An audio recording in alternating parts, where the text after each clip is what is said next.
What's going on YouTube? Welcome back to the video blog one more time, the Hoxton Trend. Chaps, as I said to you before, I'm going to do a quick review of the, I'm going to do a comparison review. We're going to look at the first Stone Island Nike collaboration, and we are going to look at the second Stone Island Nike collaboration and make some comparisons to see how each one is different. So this is the first collaboration, and I've done the review last year, if you can remember. I actually got the green one in, but then I turned around and I got the blue one because I just preferred the colour. And even looking back at this jacket now, it looks really nice, it looks really stunning, and it looks really good quality. You saw the review that I did of the new Nike collaboration.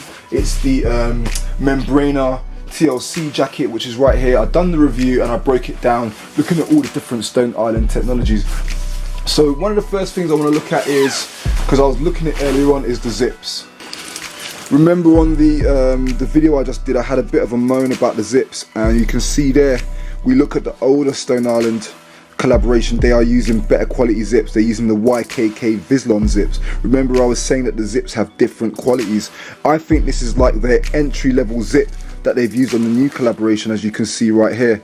And I was a bit disappointed because, as I said, with the black one, it got stuck. I haven't had that issue with any of the other jackets, by the way, so maybe it was just that one. But at the same time, I would have preferred it if I had seen them use the Vislon zips, as you can see here. Maybe because this is a bit more of a lighter weight jacket, they tried to use the lighter weight zips, perhaps. They've gone with the chunkier zips on this one, but I would have preferred them to use the Vislon zips on this as well, perhaps.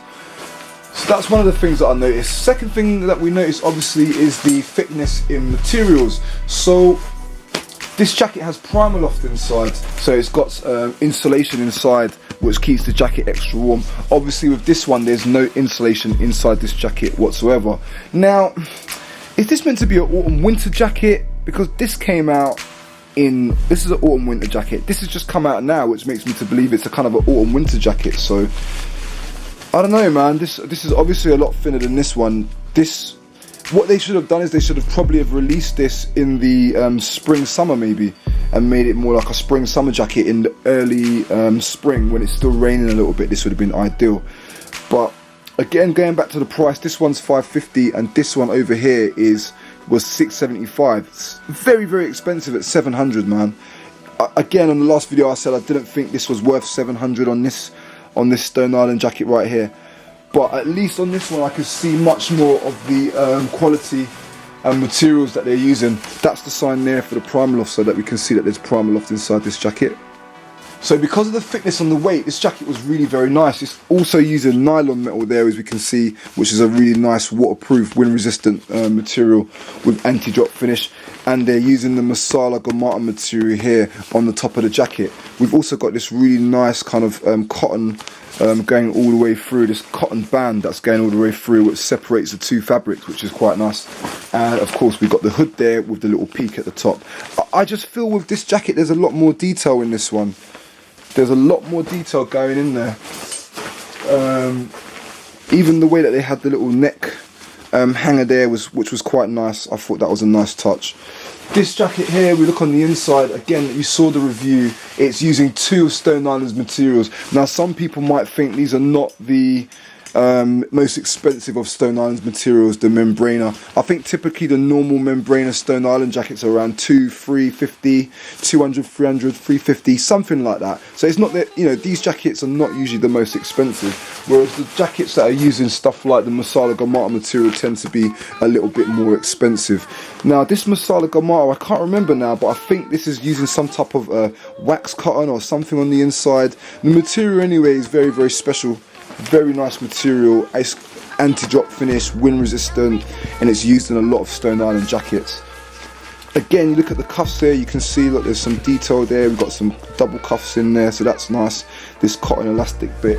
The cuffs there on the newer one is pretty simple. It has got that cotton rib going all the way around, but it's got a bit of a stretch there. But there's nothing much to it really, you know, compared to that one. I really do feel like this one's a bit more of an early spring jacket, and this one's a bit more of a winter jacket.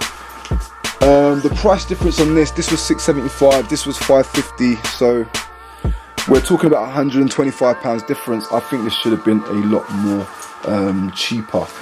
So yeah, the first collaboration, people were not really happy with the first collaboration, but it has sold out now. I have seen quite a few over on eBay as well, so there are still some knocking about, and they're probably going for like something between £4.50 and £5.50. Haven't seen any of these going on eBay yet, so there's no resellers on this at the moment.